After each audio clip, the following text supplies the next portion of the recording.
Well, I was at another meeting last night.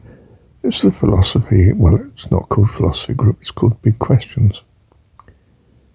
And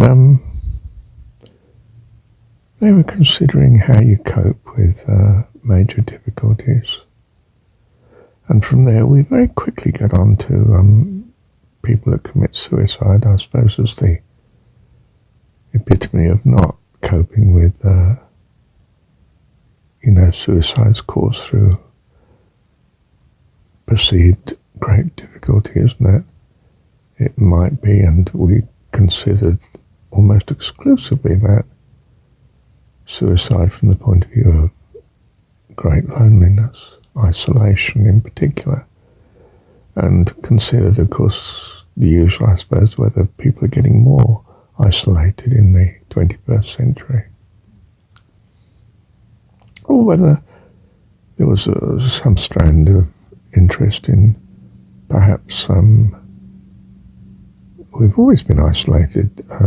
It's just fairly normal through history that the bulk of the population feels isolated, and earlier that people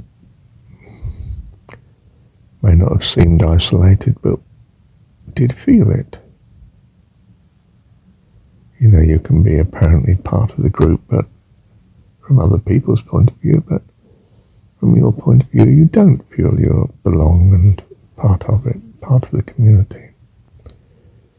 And we got hooked on, therefore, the importance of community, and I started to think, well, two things. One was that God was missing from this conversation, of course, and does one introduce it or not? Because I hadn't said anything, I suppose, without realizing it, because it was alien to me until God is in the picture. It's not my world, in that we're trying to find solutions to, I was going to say, problems that only God can solve. And that I did in the end say, well, of course, a great chunk of the world's religious, different religions. I wasn't going to particularly say Christian, although, of course, the largest collective sort of group is Christian in the world of the religions. But, I think I was thinking more than half the world is definitely believing in some sort of God, some sort of religion and so forth. And that does deal with the problem of isolation, suicide. They felt there were as many suicides among religious people as none, but I don't think that's the case. I think the highest suicide rates in the world, it may be a statistical freak, but, a data collection problem, but I think the highest suicide rates in the world are in Western countries, like Finland and New Zealand and so forth. New Zealand is among young people, but increasingly we're concerned in the back of our mind that there's effectively suicide among elderly people.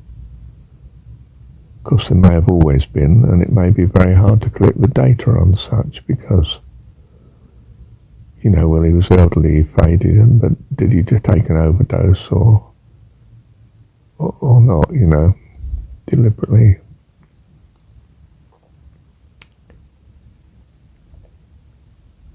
Yes, I was going to say there's another point too. I was concerned, that's right, and I came in, I actually started talking at one sort of fairly later point, halfway through the conversation in the room, the evening, with, I suppose I was coming in sideways on obliquely, so to speak, on a religious angle. I said, well, people are not got the creativity that they used to have. It seems they used to have hobbies and pastimes, whether it was model making or gardening or knitting, sewing, or they were more creative, and a creativity is life. I didn't say quite that, but got sort of close to it. I think that's so, isn't it? You might be very involved in something on your own, but because it's interesting to you, in some sense you're finding out and you're getting a handle on something that you feel to be worthwhile. You know, you love doing it. It might be model yachts on the lake, or it might be fishing, it might be going to meetings where you have deep discussions about science or philosophy or psychology, or whatever grabs you, you know. Art, perhaps. You know. I mean, people, some, you know, is an artist feeling desperately lonely when he's in the flow of a painting that he's enjoying doing and it's meaningful to him? I don't think so. I think he's flying in his usual way. And of course, I sort of wanted to say, well, what do I do if things are a bit flat? I think, oh, your thinking's not right, Marshall. Now, I didn't say that. And I'm reflecting on that now, that why didn't I say that? Because, well, that would have been the too religious card again. And I sort of feel the room is not pro-religion.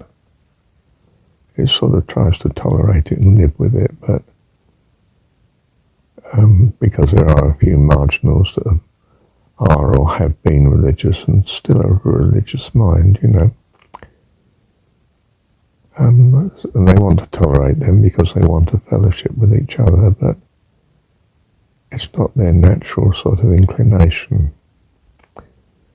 So those that are religious or semi-so, and now I'm classifying myself in that quite strongly, of course, because I, you know, strongly practice trusting in God, whereas most of the room don't. Although I don't feel I am devoted to any particular religion. Let me pause a minute. Thank you, Heavenly Dad.